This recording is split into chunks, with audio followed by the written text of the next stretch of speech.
Keterangan yang keduanya ini nih yang penting. Baru menemukan CCTV bahwa saksi sudah mengecek CCTV yang ada di lokasi kejadian, namun belum dibuka. Abang bilang Dia seperti suruh mundur. Ini ditunggangi. Kenapa? Dalam pemberitaan, terutama TikTok yang sangat berat. Semua orang berpendapat. Kemudian ada politisi yang mana membuat masyarakat ujaran kebencian kepada Kapolri supaya bahwa Kapolri ini ada dua hal yang mereka ingin, itu Kapolri di bawah TNI, Kapolri atau ganti minimal Kapolrinya. Yang saya ngenes sekali itu pernyataan ujaran kebencian kepada polisi sangat keras. Begini, saya Nanti saya bilang, ini Mata. sudah berpengalaman di teror.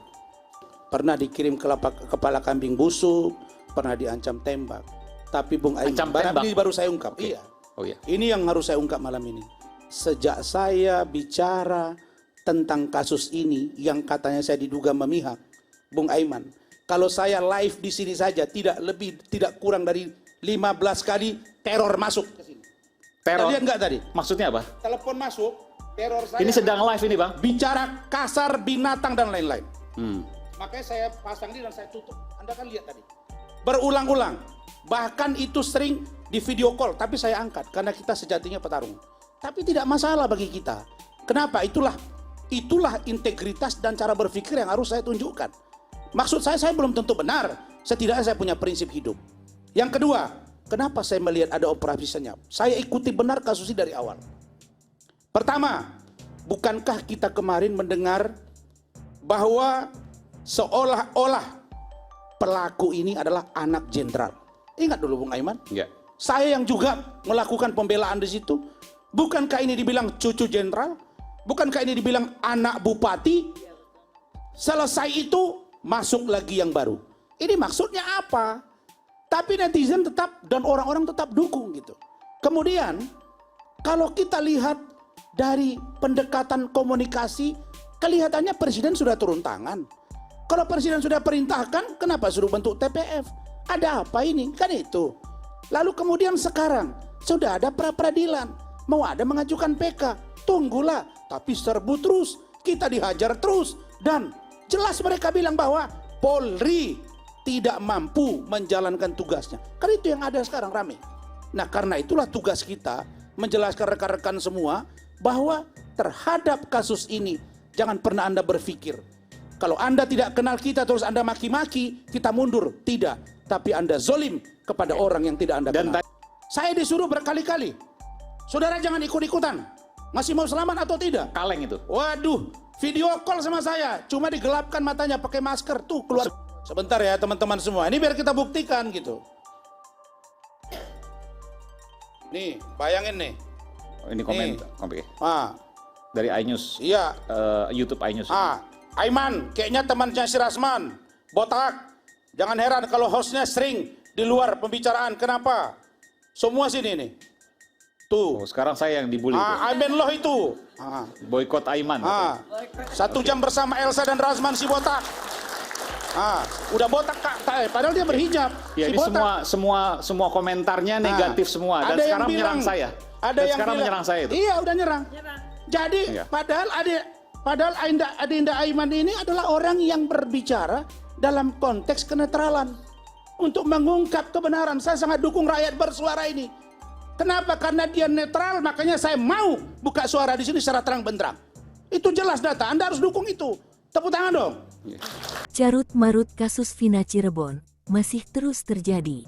Bahkan, kasus yang telah terjadi pada 8 tahun silam menimbulkan pro dan kontra di banyak pihak.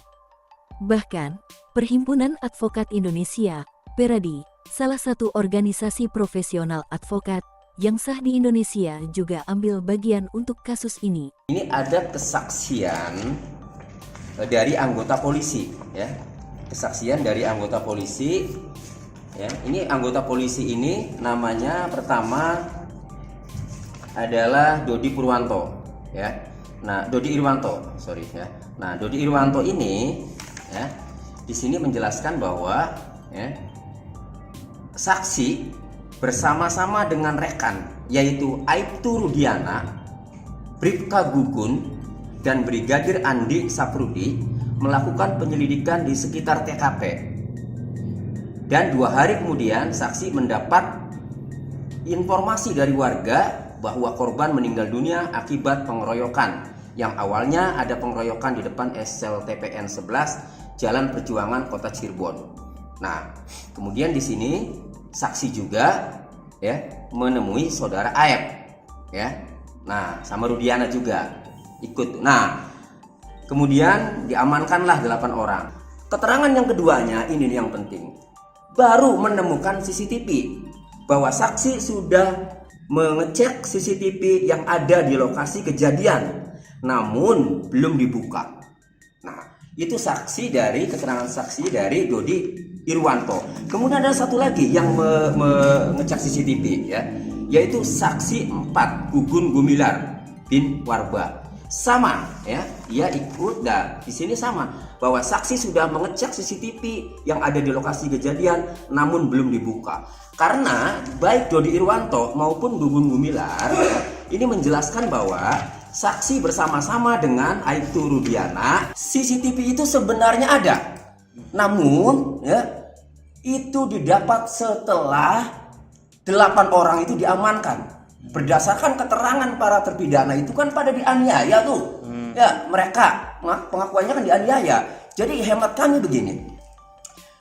Bisa saja sudah terlanjur dianiaya, sudah terlanjur disiksa ya, kemudian dia sudah tidak berdaya, lalu CCTV ditemukan belakangan. Salah satu perwakilan Peradi, sekaligus pengacara keluarga terpidana mengatakan, pihaknya dimintai bantuan hukum. Peradi pun membentuk tim untuk menangani kasus Vina tersebut. Keterlibatan Peradi pun banyak dikomentari oleh praktisi hukum Rasman Nasution.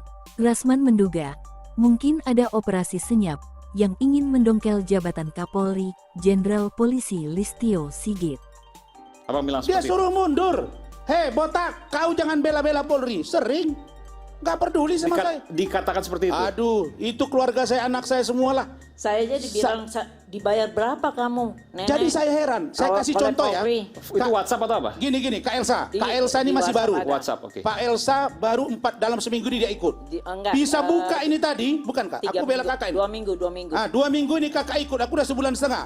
Tadi begitu adik dia bilang. Ya, ini kita buka mulai. pertama kali ini, Kita eksklusif buka ya, di saudara. sini. Kita buka Ancaman-ancaman di luar sini. biasa. Live Oke. acara ini 99% menghujat saya dengan Kak Elsa. Bayangin itu. Coba bisa. Aduh. Aduh. Oke. Jadi pesan saya, adik-adik mahasiswa, para netizen dan kita semua. Saya satu saja, Bung Aiman. Janganlah gara-gara kebencian kamu kepada satu kaum membuat kamu berlaku tidak adil kepada dia. Jadi kami ini dengan Kak Elsa dan teman-teman punya perspektif lain, punya pemikiran lain, punya pandangan hukum lain terkait kasus ini. Beri ruang yang sama kepada kami, yang sama dengan pembela dari pihak yang Anda dukung-dukung itu. Karena banyaknya orang belum tentu benar. Sedikit kalau dia nyata, itulah yang benar. Terus apa yang harus disalahkan? Saya? Tidak. Apakah Pak Ruli? Tidak. Apakah Bung Insang? Tidak. Kak Elsa dibenarkan? Tidak. Kita hanya cari kebenaran adanya di pengadilan. Oke, 1000 orang pun yang berbicara tetap nilainya Baik. 1. Baik. Kecuali di muka pengadilan. Baik.